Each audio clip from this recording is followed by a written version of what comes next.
할렐루야, 주님을 찬양합니다. 오늘 주신 하나님의 말씀 고린도전서 15장 35절로 44절 말씀입니다. 부활할 몸에 관하여 라는 제목으로 함께 말씀을 나누겠습니다. 자, 이 35절에 보면 우리가 이제 어떻게 죽었다가 다시 살아납니까? 이제 그런 질문이 있다는 거예요. 누가 묻기를. 자, 이런 궁금증이 있겠죠. 부활이 있으면 우리가 어떤 몸으로 다시 부활하나 궁금하겠어요. 그래서 누가 묻기를 죽은 자들이 어떻게 다시 살아납니까? 또 어떤 몸으로 우리가 부활합니까? 이런 질문을 하게 된다는 거예요. 자, 거기에 대해서 사도 바울이 말합니다. 어리석은 자여, 어리석은 자여. 자, 지금 이렇게 묻는 의도가 정말 궁금해서 호기심에서 하는 것보다 부정적인 의미에서 죽었는데 어떻게 다시 부활합니까? 이게 부정적인, 그러니까 믿지 못하는 이 부활에 대한 믿음이 없는 그런 사람들의 질문이에요. 그래서 사도 바울이 아주 단언하기를 어리석은 사람이다 라고 표현하고 있어요. 자, 예를 들어서 씨가 있는데 그 씨를 이제 땅에 뿌려야 거기서 싹이 뜨고 줄기, 가지, 열매 이런 게 맺을 거 아니겠습니까? 자, 뿌리는 씨가 죽지 않으면 살아나지 못한다. 그러니까 이 씨가 자신을 희생시켜야 거기로부터 이제 열매를 얻게 되는 것을 비유를 들고 있어요. 자, 죽지 않으면 살아나지 못한다. 사람도 마찬가지로 죽어야 다시 산다. 그런 표현이 되겠어요. 또 뿌리는 것은 장래의 형체를 뿌리는 것이 아니요 다만 밀이나 다른 것의 알맹이 뿐이다. 자, 우리가 과일 씨를 심든 어떤 식물의 씨를 심든 씨를 심는다는 것은 씨가 그대로 있는 게 아니라, 자, 여기 있는 호접란도 이 호접란에 씨가 있을 거 아니에요. 알맹이, 어떤 형태든지. 그 씨앗을 심고 이런 아름다운 꽃을 피우잖아요. 마찬가지로 우리가 부활한, 우리가 죽은, 우리의 가지고 있는 이 몸이 부활해서 똑같은 몸으로 다시 부활하는 그런 것이 아니다. 이런 표현을 지금 이렇게 하고 있어요. 그래서 우리가 뿌린 씨, 그것을 보는 게 아니라 새로운 형태의 모습을 보지 않느냐. 자, 하나님께서 그 뜻하신 대로 그 형체를 주셔서 각 종자, 각 시대로 그 모양이 다 다르죠. 배나무, 사과나무, 석류나무 이렇게 다 씨는 비슷비슷해도 그 모양들이 다 형체가 다르잖아요. 하나님께서 그 뜻대로 그렇게 아름답게 또 특징이 있도록 하나님께서 창조를 하셨다는 거예요. 그래서 육체는 다 같은 육체가 아니다. 몸이라고 다 같은 몸이 아니다. 사람의 육체, 사람의 몸도 있고, 짐승의 육체, 짐승의 몸도 있고, 새의 육체, 또 물고기의 육체, 이렇게 각각 종류대로, 종자대로 다 다르다는 거예요. 또 40절, 하늘에 속한 형체도 있고, 여기 하늘에 속한 형체라는 것은 일월성실, 해나 달이나 별 이런 것들을 가리키겠어요. 해나 달도 별들도 다 각각 다르잖아요. 네, 땅에 속한 형체도 물론 다 다르죠. 이렇게 하늘에 속한 것의 영광이 따로 있고 또 땅에 속한 것의 영광이 따로 있습니다. 자, 영광이라는 이 표현은 예를 들어서 씨가 있으면 그 씨가 이제 땅에 심어져서 꽃을 피고 열매를 맺을 때 이것을 이제 이 식물의 어떤 영광, 이렇게 이제 표현을 하고 있어요. 그래서 해의 영광이 다르고 달의 영광이 다르고 별의 영광도 다른데 별들마다 또 다르잖아요.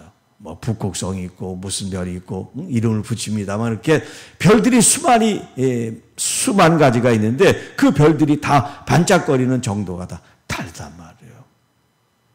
그래서 별과 별의 영광도 다르다 이렇게 표현하고 있어요. 자, 이제 죽은 자에 대한 부활도 직접적으로 설명합니다.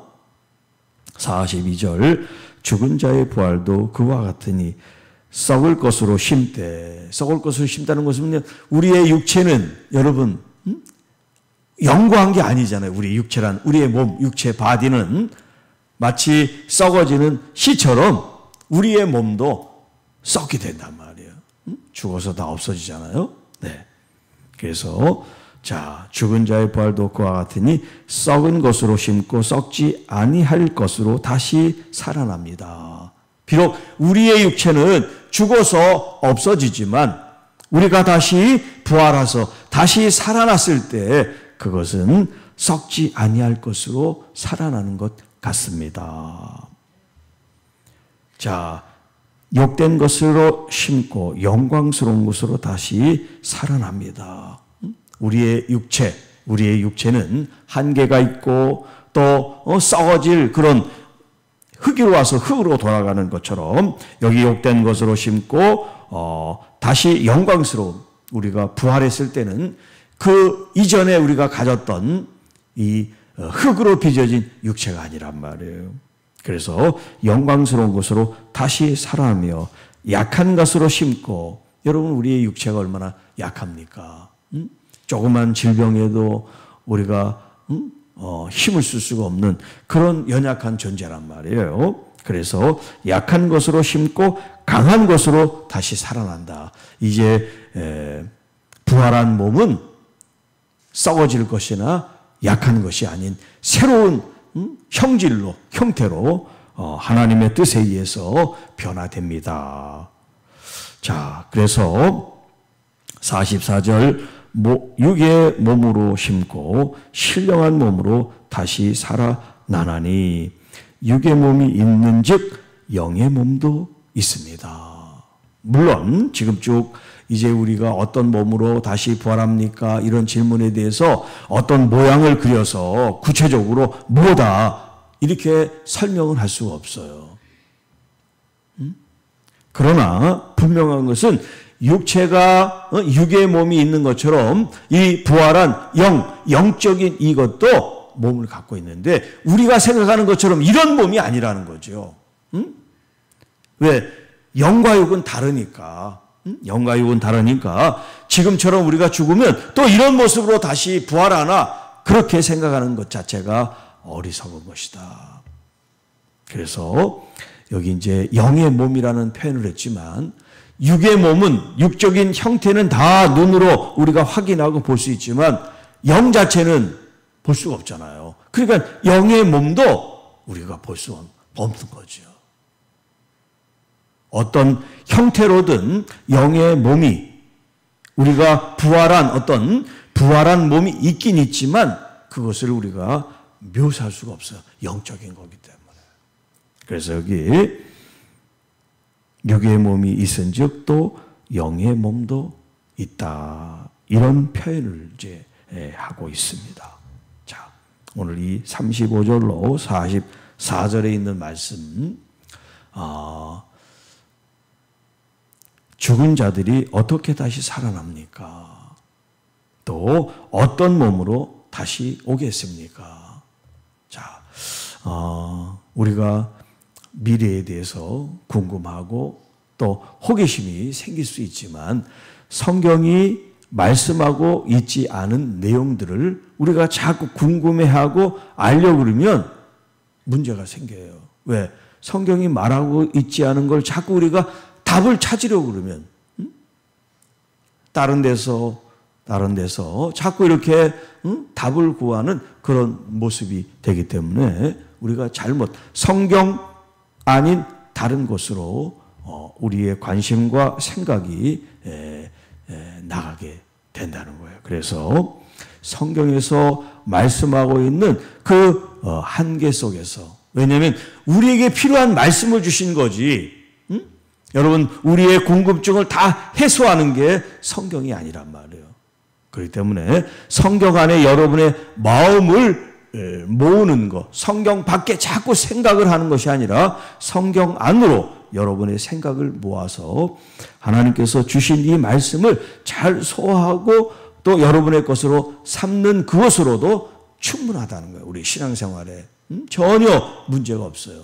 우리가 앞으로 어떤 몸으로 다시 부활하나 몰라도 우리가 신앙생활하는데 전혀 문제가 없어요. 오히려 성경 밖에 궁금한 걸 자꾸 가지고 들어오면 우리의 신앙에 전혀 도움이 되지 않아요. 그러니까 성경에서 말씀하는 부분들을 붙잡고 여러분이 더 그리스도 안에서 신앙이 성장하고 자랄 수 있고, 중요한 것은 열매를 맺음으로 하나님 앞에 영광을 돌리는 그런 복된 삶을 누리시기를 주님의 이름으로 축복합니다. 주 하나님 아버지 감사합니다. 오늘 우리에게 주신 이 말씀을 통해서 육의 몸이 있는 것처럼 영의 몸이 있다는 것을 알고, 그 몸이 어떻게 생겼을까, 또 어떻게 움직이고 어떻게 작동하나, 여러분 이렇게 우리가 궁금한 것을 계속 생각하는 것이 아니라 하나님께서 주신 말씀을 우리가 받아서 그 말씀 안에 열매를 맺고 하나님께 영광을 돌릴 수 있는데 우리의 초점과 마음을 두게 하셔서 오늘 하루도 우리 주 예수 그리스도 안에서 참 신앙의 모습과 또 신앙적 언어와 삶을 통하여 하나님께 영광 구별된 거룩한 산 제물의 삶이 되게 하옵시고, 특별히 아픈 환우들 우리 주님께서 친히 어루만지셔서 주님 안에 놀라운 치유 회복의 역사가 일어나게 하옵시고,